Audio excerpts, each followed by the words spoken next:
Folchi 5-qism. Muallif Nafisa Malikova.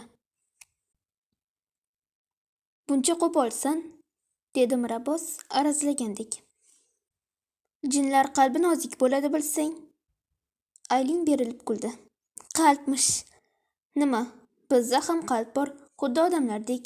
Oila qurish, sevish qo'limizdan keladi. Men kitobdagi tasvirni chizib nusxalab olaman. So'ng qabristonga borib kelaman. Nima, hozirmi? Hozir ayni vaqti. Mirabbos Aylinning yonidagi sharpaga qaradi. Sen hech narsa demaysanmi? U meni gapimga kirmaydi, dedi sharpa. Hey jodugar, hozir yarim tun va bu sehr juda xavfli. Buni fojlar qadimda 10 kishi bo'lib bazo'r bajarishgan. Bu men uchun imkoniyat. Qo'l qovushtirib o'tira olmayman. Aylin shunday deya o'rnidan turdi. Shoshma, men ham sen bilan boraman. Yo'q, u egalari ruxsat bermaydi. Men jin ekanligimni unutma. Ularni bo'ysundira olaman. Aylin hech kim yo'q ko'chaga biroz hayiqibroq qaradi. Hali ham fikringdan qaytishing mumkin. Mirabbos shunday deya Aylinga qaradi. Bu tanaga zarar yetmasligini ta'minla. Mendan xavotir olma. Mirabbos atrofga qaradi.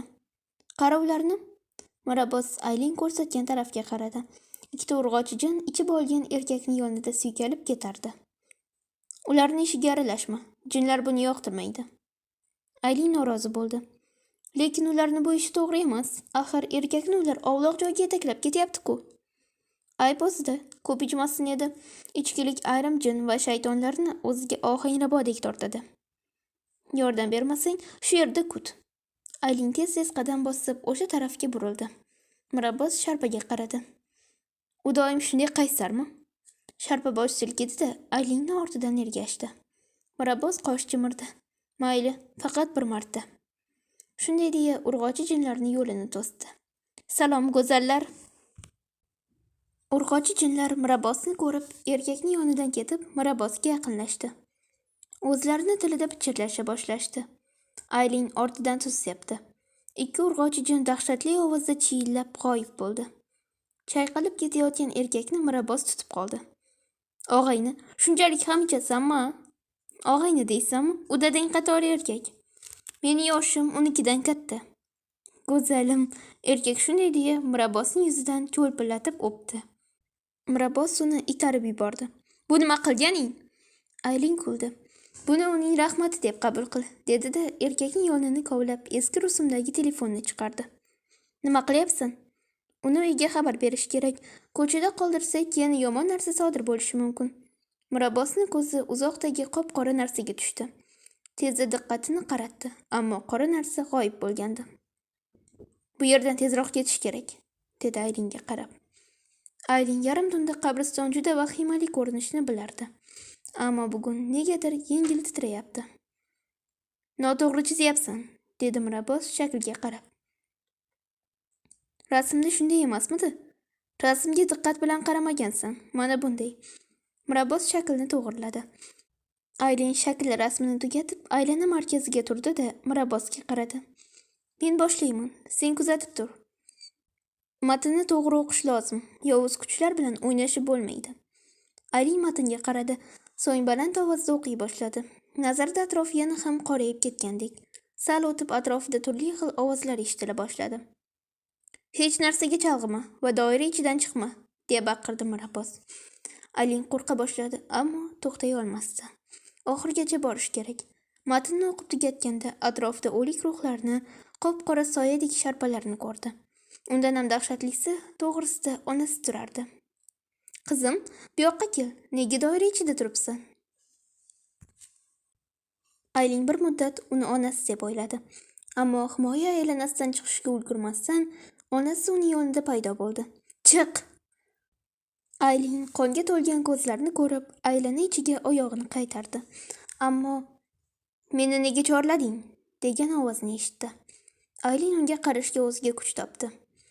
Onasining qiyofasidan qop-qora qo'rqinchli qiyofaga kirgan maxluq sifat narsa unga qarab turardi. Men, dedi Aylin tili aylanmay. Seni men chorladim. Nega? O'tmishni tiniq ko'rishni istayman. Shundaymi? Sharpa Aylinga yaqinlashaman deb himoya chizig'idan o'ta olmay irilladi. Bitim tuzmoqchimisan? Aylin ortga tisarilib bosh silkidi. Buning uchun hamma shartimga rozi bo'lishing kerak. Oy to'lgan tunda muqaddas kitobni varaqlarini yirtib, oyog'ing ostiga to'shaysan va bavul qilasan. Ko'zlaringni yumib meni chorlaysan, ana o'shanda o'tmishni ko'rish tilaging bajariladi. Men qonni yaxshi ko'raman. Butun a'zoy badaningga qon surt, so'ng meni chorla va kut. Aylin atrofdagi sovuq sukunatni his qildi. Eti jimirlab ketdi. Meni yonimga kel. Maxluq sifat sharpa unga nigohlarini qadagancha uni chorladi. Aylin himoya chizig'ini bosib o'tib, uning yoniga kelganda, "Yo'q!" degan ovoz eshitildi. Komila opa Aylinga baqirdi. "Nega uni yarim tunda qabristonga yetaklab bording?" Aylin shundoq ham vijdon azobida qiynalayotgandi. "Kechiring, men..." Shu payt Mirza Karim kirib keldi. "Doktor kelyapti. Bu qizni hoziroq ko'zimdan yo'qot." Aylin hushsiz yotgan Mirabbosga yig'lamsirab qaradi. "Meni deb bo'ldi. Eshitdingmi? Hoziroq ket." Aylin o'rnidan turib xonani tark etarkan, Komila opaga qarab, "Men bergan tumorni doim yoniga qo'yib yotsin, iltimos", dedi. "Unga hech qanday yordaming kerak emas, tushundingmi?" Komila opa g'azab bilan shunday degach, o'g'liga qarab yig'lab yubordi. "O'zingga kel o'g'lim, bizni qo'rqitma." O'zi shularnikiga jo'natishga ko'nglim chopmayotgandi. Bekor jo'natgan ekanman. Aylin buvisini quchib yig'ladi. "Hammasi meni deb buvi, men bunday bo'lishni istamagandim." "Yig'lama qizim. Qaytganing yaxshi bo'libdi. Akalaring ham seni sog'ingan." Aylin xonasiga kirib uzoq o'sha tun haqida o'yladi.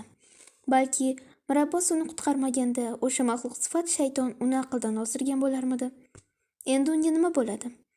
Ota-onasi mehribon chora topishlari kerak. Kitobdan esa tezroq nusxa ko'chirib joyiga qaytarish lozim. Shu payt eshigi taqilladi. "Kim?" "Qizim, bir ko'zi ko'r ayol seni qidirib kelibdi. Senga ko'rinmoqchi ekan." Aylinning yuragi shuv etdi. Taxminlari rost chiqdi. "Siz..." "Narsalarimga begonalar teginganini jinim suymaydi."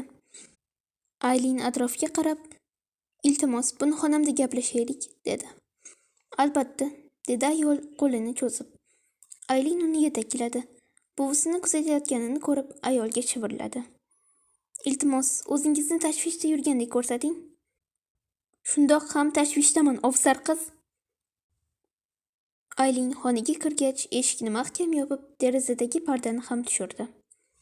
"Meni qanday topib keldingiz?" "Meni qanday topib borgan bo'lsang shunday. Kitobingizni shundoq ham qaytarib bermoqchi edim." "Nega kitobdan bilib bilmay foydalanding? Nima?" "Aylana sehri qadimdan beri bajarilmay qo'ygandi. Nahotki jin seni ogohlantirmadi?" "Ogohlantirdi, ammo men..." "Ahmoqlik, u qani?" "U o'sha tun meni qutqardi. Evaziga o'zi bilan tana ham birga yo'q bo'ladi." "Nima? Faqat shu bo'lsa mayli edi. Kitob endi faqat yovuzlikni chorlayveradi, chunki uni noto'g'ri ishlatding." "To'g'ri, men ham sehr qilaman, ammo me'yor darajasida. Shaytonlar bilan o'ynashib bo'lmaydi. Oila a'zolaringni ehtiyot qil, chunki endi seni ortingdan ular ergashib yuribdi." Aylinning rangi oqardi. "Men bilmagandim. Men bilan ketishing kerak. O'sha yigitni qutqarishni istaysanmi?" "Sizga nega ishonishim kerak? Baribir ham boshqa chorang yo'q." Aylin shundagina devordagi soyasi g'alati tusda turganini ko'rdi. "Soyam..." dedi qo'rquv bilan. Shu zahoti yonidagi ayol duo o'qidi. "Seni ogohlantirgan narsam shu edi. Bu boshlanishi." Mavluda hammomda yuvinarkan, ortidan kimdir kuzatib turgandek edi. Yuragiga vahim oraladi. Charchadi shekilli. Keyin tez-tez yuvinib sochiqni olish uchun bordi. Sochiq yonidagi oynaga qaradi. Shu payt oynada o'zini ortida turgan sap-sariq sochli ajinaga o'xshagan narsani ko'rib qichqirib yubordi. Aylin buvisini chinqirig'ini eshitib ayolga qaradi. "Buvim, tezroq xabar ol." Aylin buvisini topish uchun hovli chetiga yugurdi. Bir payt buvisi dag'-dag' qaltiragancha chiqib keldi. "Buvi, Aylin u yerda..." Buvisi shunday deya titrab hammomni ko'rsatdi. Aylin hozir deya hammomga chopdi. Hammom bo'm-bo'sh edi. So'ng sekin tepaga qaradi. Shifta osilgancha o'ziga qarab turgan ajinani ko'rib jahli chiqdi. "Hoziroq ket bu yerdan." dedi. Ajina esa to'g'ri uni ustiga sakradi. Aylin tezda uni haydaydigan sehrni o'qib, u g'oyib bo'lganda atrofga qaradi. Bu nimasi bo'ldi? Qaytib chiqqanda buvisini ko'rmadi. Ayol buvisini nimalardir deb o'qib, tanasiga g'alati belgilar chizdi. O'ziga kelgandancha yaxshi bo'ladi, faqat vaqtinchaki. Endi uning xavfsiz emas. Kimda kim g'ayb olamiga qiziqsa va uni sirini bilishga urinib, sehr qilsa, la'natlanadi. Sen la'natga uchrading. Shunday ekan, bu holatlar har kun takrorlanadi. Aylin umidvor boqdi. Demak, tezroq harakatni boshlashim kerak. Bu ishimiz noto'g'ri emasmi? Ayol jilmaydi. Undan ko'ra yirt varoqlarni. Aylin qo'llari titrab varoqlarni yirtarkan, bu musulmonlarning eng muqaddas kitobi ekanligini bilardi. Bu kitobni o'qishga hech ham qiziqmagan. Varoqlar yer bo'ylab yoyilib ketdi. Ayol paypaslab qo'liga bo'rni oldi va Aylinga ishora qildi. Aylana chiz va hojat chiqar. Ularni tinchlantirish kerak. Bizni ularga sodiq ekanligimizni ko'rishsa, bizga shafqat qilishadi. Aylin avvaliga norozi qarab turdi. So'ng rozi bo'ldi. Mirabosni va buvisini o'ylab vijdoni qiynaldi. Boshladimi? Oxirgacha borish kerak. Ayol burni bilan hidladi, so'ng jilmaydi. Barakalla. Aylin tezda kiyimini to'g'rilab, hozir qilgan ishdan jirkanib ketdi. Ayol duo o'qiy boshladi. Seni chorlayman, bizga o'zing yordam ber. Bizlarni kechir. Aylin ham ayolning yoniga o'tirib takrorlay boshladi. Biroz o'tib o'sha kungi dahshatli sharpa bo'y ko'rsatdi. Aylin dahshatdan qo'l-oyog'i muzlab ketdi. U shu yerda. Hoziroq unga bosh eg. Ayol shunday deya ta'zim qilgandek bosh egdi. Seni chorladik. Nima istaysiz? Sodiqligimizni izhor qilmoqchimiz. Men sendan yana bir narsa so'rayman. Do'stimni qutqar, u seni deb yomon ahvolga tushib qoldi. Majid uy yonidagi daraxtlarni sug'oraman deb ko'zi daraxt panasida o'tirgan chiroyli qizga tushdi. Qiziq, bu qiz hovliga qayerdan kelib qoldi? Yo, Aylinning dugonasimi? Hoy qiz. Qalin tut daraxti tagida o'tirgan qiz u taraf qarab hurkib ketdi. To'xta, men yomon odam emasman. Qizning chiroyli yuzida qiziqish aks etdi. Kimsiz? O'zing kimsan? Bu yer chiroyli ekan, shunga o'tirgandim. Lekin qanday kirding? Shu payt yugurib kelgan Aylin qizga qarab tuz sochdi. Qoching aka. Nima? Qiz Aylinga irilladi-yu, ko'zdan g'oyib bo'ldi. Nimalarni boshlading? Bu nima edi? Aka, keyin tushuntiraman. Ungacha esa mana shunaqa qiz ko'rib qolsangiz, aslo gaplashmang. Ular jinlar bo'ladi. Majid qosh chimirdi. Sen ham onangdek bo'layapsanmi? Yana qanaqa jin? Buvim qanilar? Aylin xonasida o'ychan o'tirarkan sharpaga pichirladi. Iltimos, borib bundan xabar olib kel. U hamon o'ziga kelmadi. Inson tanasi bunday to'qnashuvni ko'tara olmaydi. Shundoq ham uni tanasi jin sabab zaiflashgandi. O'ziga kelmasa-chi? Qaysar, men bilan qo'shilib bormasligi kerak edi. Uning ikkinchi talabi ham bajarilishi kerak. Gapida turarmikin? Shundoq ham tanam hamon titrayapti. Uni ko'rganda haqiqiy dahshatni his etaman. Yashashdan umidini uzgan odamdek bo'lib qolaman. Albatta, axir u shayton. Aylinni eng yomon ko'rgan joyi maktab. O'qish nega kerak o'zi? Buvisining iltimosi bilan bazo'r jo'nadi. Shuncha ish turganda maktabni darslari ortiqcha. Birinchi darsdanoq zerikdi. Yaxshiyam pardiz bor. U Aylinni zeriktirmaydi. Birinchi dars tugab, tanaffusda biroz toza havo olish uchun hovliga chiqdi. Shunda ko'zi maktab hovlisiga kirmay, darvoza yonida turgan Mirabbosga tushdi. Avvaliga ko'zlariga ishonmadi, so'ng quvonib ketdi. Shoshib uning yoniga yugurdi. Sen? Mirabbos jilmaydi. Qalaysan, jodugar qiz? Tirikligingdan xursandman. Meni o'ldirish oson emas. Nega bitimga amal qilmay ketib qolding? Uzoqda turgan maktabning yuqori sinf o'quvchi qizlari ular taraf qarab pichir-pichir qila boshladi. Yigitimi? Muncha chiroyli bola. Aniq boshqa maktabdan. Bizda bunday kelishgan yigit yo'q edi. Aylin aybdordek bosh egdi. Axir meni deb o'lib ketishingga bir baxya qoldi. O'tmishni unutamiz. Xo'sh, kitob qayerda? Aylin yana boshini egib oldi. Uni o'sha kampirga berib yubordim dema, iltimos. Mirabbos shunday deya egilib Aylinga qaradi. Rostdan berib yubordingmi? Axir unga ishonib bo'lmaydi-ku. Aylin sekin boshini ko'tardi. Sog'ayib ketishing uchun harakat qildim. Mirabbos o'ylanib turdi-da, so'ng Aylinga qaradi. Boshqa hech narsa qilmadingmi? Aylin nigohini olib qochdi. Shaytonga sodiqlik uchun qasamyod qildik. Mirabbos titrab ketdi. Nima? Majburiyatim. Unga xizmat qilgan kuningdan boshlab barcha yaqinlaringiz yon yetishi mumkinligini bilmasmiding? Buni kech bildim. Men bilan yur. Qayerga? Hali darsim bor-ku. Buguncha maktabni qoldirishingga to'g'ri keladi. Aylin Mirabbosning ortidan ergashib mashinaga ko'zi tushdi. Buni o'zing haydab keldingmi? Mirabbos mashinani ocharkan tasdiqladi. Albatta. Axir hali yoshsan-ku, qanday haydaysan? Mirabbos jilmaydi. Jodugar qiz, axir meni kimligimni unutdingmi? Mirabbos mashinani haydab ketarkan, Aylinning aurasi qorayib boshlaganini ko'rdi. Nahot u ham endi boshqa folchilardek shaytonga xizmat qilsa. Jodugar qiz, sen ezgulikka ishonasanmi? Aylin hayron bo'lib jilmaydi. Buni mendan jin so'rayaptimi? Ishonasanmi yoki yo'q? Yo'q. Nega? Ezgulik bor bo'lsa, nega meni otam yo'q? Onam esa bu ahvolda. Nega menga bu la'nat qobiliyat berilgan? Aynan shuni deb, hatto do'stim ham yo'q. Hamma menga qo'rqib qaraydi. Atrofga qaraganda men ham oddiy odamlardek hech narsa ko'rmaslikni istayman. Shunchaki oddiy Aylin bo'lib yashagim keladi. Men buning uchun birinchi o'rinda otamni topishim kerak. Keyin esa uni la'natlashni istayman. Onamga va menga bergan azoblari uchun. Qalb qorayib boshlasa, bu auraga ham ta'sir qilishni bilasanmi? Bilaman. Nima, senga ham inson aurasi ko'rinadimi? Mirabbos Aylinning qoragan aurasiga bir qaradi-yu, inkor etdi. Yo'q, ko'rinmaydi.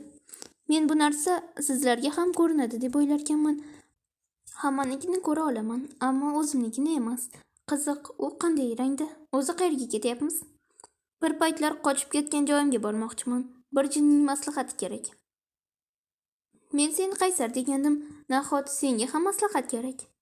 Bilasanmi, shayton bilan bitim bu bir umr qullik. Men erkinlik istayman, kimgadir xizmat qilishni emas. Sen esa jodugar qiz, katta xatoga yo'l qo'ygansan. Men ham senga yordam bermoqchiman. Aylin katta binoga hayron qaradi. Bu nima? Mirabbos nigohini unga qaratdi. Masjid. Nima, bu yerga nega keldik? Mirabbos mashinadan tushib, Aylinni ham tushishga yordamlashdi. So'ng masjid yoniga qarab sekin yurdi. Musulmon jinlar haqida eshitgansan, to'g'rimi? Ular odamlarga zarar bermaydi. Xuddi musulmonlardek yashashadi. Odatda ular kechirimli bo'lishadi. Ba'zilari esa hatto odamlarga yordam ham beradi. Mirabbos shunday deya g'alati tilda Abdulloh ota deb chaqirdi. Kimni chaqiryapsan? Aylin atrofga qaradi. Hech kim yo'q-ku. Mirabbos masjid ichidan sizib chiqqan oppoq kiyimli jinga qarab jilmaydi. Abdulloh ota. Men hech kimni ko'rmayapman. Oppoq kiyimli jin Mirabbosga sekin yaqinlashdi. Va nihoyat uyga qaytishga qaror qildingmi? Qayerlarda yuribsan? Kimni tanasiga kirib olding? Yosh va qaysar jin. Mirabbos aybdorona qaradi. Qaytish uchun kelmadim. Sizdan yordam so'rab keldik. Nega u sizni ko'rmayapti? Dedi Mirabbos Aylinga ishora qilib. Allohni tanimaydigan banda bizni ko'ra olmaydi. Biz ham ularga ko'rinishni istamaymiz. Uni nega bu yerga olib kelding? Gap shundaki, u otasini topmoqchi. Buning uchun eski sehr kitobini olib sehr amalini bajardi. Ammo u shaytonga xizmat qiladimi? Unga yordam bera olasizmi? Aylin o'zi bilan o'zi gaplashayotgan Mirabbosga hayron qaradi. Nega hech narsani ko'rmayapti? Nahot musulmon jinlarni ko'rib bo'lmasa? Mirabbos bir payt u tomon burildi va senga uni gaplarini yetkazaman. Nega uni o'zi menga ko'rinmayapti? Mirabbos qari jinga qaradi. Ko'rinsangiz bo'lmaydimi? Jin ohista Aylin tomon yaqinlashdi va qandaydir duo o'qidi. Aylin to'g'risida turgan oppoq kiyimli jinga qarab hayratdan qotib qoldi. Axir jinlar yovuz va xunuk bo'lishadi. Hech ham musulmon jinni ko'rmagan ekan. Ey adashgan banda, dedi jin achinib. Mirabbos Aylin yoniga turib unga qaradi. Yumshoqroq ayting, adashgan banda juda xunuk eshitilyapti. Qari jin Mirabbosga xo'mrayib qo'ydi. Sen ketib qolma. Nega? U yerga qaytishni istamayman. Aylin Mirabbosga qaradi. Qayerga? Mirabbos qo'li bilan masjidni ko'rsatdi. U yerda dunyodan uzilib, uzlatda yashash kerak. Qari jin borib Mirabbosni qulog'idan tortdi. Hech ham uzlatda yashamaymiz. Axir bu qalbga shifo-ku, ahmoq jin. Mirabbos qari jinni qo'lini ushladi. Og'riyapti, buncha berahmsiz. Aylin ularga qarab jilmaydi. Otasi bor bo'lishi shunday bo'larmikan? Xalaqit bermay chekkada tur. Qari jin Mirabbosga shunday deb o'zi Aylinga yuzlandi. Hali juda ham yosh ekansan, balki senga dinni o'rgatadigan inson bo'lmagandir. Ammo dinimizda sehr jodu qoralangan. G'aybni faqat Alloh biladi. G'aybni bilaman deyish kufr. Shunday ekan, hoziroq bu yo'lingdan qayt va Allohga yuzlan. Tezroq tavba qil va tavbangni Alloh qabul etsin. Shundagina har xil balo qazo va yovuz jinlardan xalos bo'lasan. Taning orom oladi. Sehr kitobidagi amallarning hammasi kufr. Qancha tez namoz o'qiy boshlasang, shunchalik tez sehr haqida unutasan. Aylin o'yga cho'mib qoldi. Qari jin Mirabbos mashina tomon ketganidan foydalanib, Aylinga iltimos qildi. Agar u sening gapingga kirsa, uni bu yo'ldan qaytar. Inson tanasida yurish odamning hayotini izdan chiqarganlik uchun u narigi dunyoda hisob-kitobi qattiq bo'ladi. Undan xavotirdaman. To'g'ri, u Allohga ishonmay qo'ygan, ammo uning qalbi boshqa jinlarnikidan farq qiladi. Senga yordam berish ko'rinyaptimi? Demak, umid bor. Odam tanasiga kirgan jinga bu hayot yoqib qolishi mumkin. Ammo bu dunyoda vaqt juda qisqa. Men uning boqiy dunyoda qiynalmasligini istayman. Tezroq safimizga qaytsa edi. Aylin uzoqdan Mirabbosga qaradi. Mirabbos xuddi yosh boladek mashinani silab turardi. Biroz o'tib mashinani quchib ham qo'ydi. Aytdim-ku, u hali bola. Qari jin shunday deb bosh chayqab so'ng g'oyib bo'ldi. Aylin mashina haydayotgan Mirabbosga o'g'rincha qaradi. Nimadir demoqchimisan? Dedi Mirabbos o'girilib. Sen ham isming bormi? Albatta, xuddi odamlardek hamma jinlarda ism bo'ladi. Unda seniki nima? Nega qiziqib qolding? U yerdan nega ketgansan? Axir shunday mehribon oilang bor ekan. Mirabbos nigohini yo'lga qaratdi. O'z sabablarim bor. Aylin o'ychan so'radi. Namoz, u qanday o'qiladi? Uni o'z kitobi bor. O'sha jin menga uni o'qishni maslahat berdi. U hammaga shunday maslahat beradi. Insonlarni tushiga kirib aytadi yoki qalbiga namoz o'qish uchun ilhom beradi. Menimcha u doim shunday bo'lgan. Agar o'qisam bu balolardan qutulishimni aytdi. Men o'sha kampirning yoniga borishim kerak. Sen esa kitob do'koni yonida qoldiraman. Namoz kitobi bormi deya so'rasang, albatta berishadi. Puling bormi? Aylin unga boshdan oyoq qaradi. Sen bu tanaga juda o'rganib qolmayapsanmi? Mirabbos eshitmagandek unga pul berdi va eshikni ochib berdi. Tush. Bu inson tanasi, tana va ruh birga bo'lishi kerak. Juda ko'p vaqt ularni bir-biridan ajratish, nimaga olib kelishni mendan ko'ra sen yaxshi bilasan-ku. Nega hammangiz bir gapni takrorlayverasiz? Men unga ziyon yetkazish niyatim yo'q. Unda bu tanani nima qilmoqchisan? Mirabbos Aylin tushgach qaysarlik bilan eshikni yopdi. Menga buyruq bera olmaysan. Men hech kimga bo'ysunmayman. Mirabbos shunday deya mashinani tezlikda haydab ketdi. Aylin uni ortidan qarab qolarkan to'ng'irladi. Menga nima o'zi? Nega uni ishiga aralashyapman? Aylin kitob sotiladigan joy tomon yurayotganda sharpa paydo bo'ldi. U yerga borib u kitobni olsang, butun umrga otang kimligini topa olmaysan.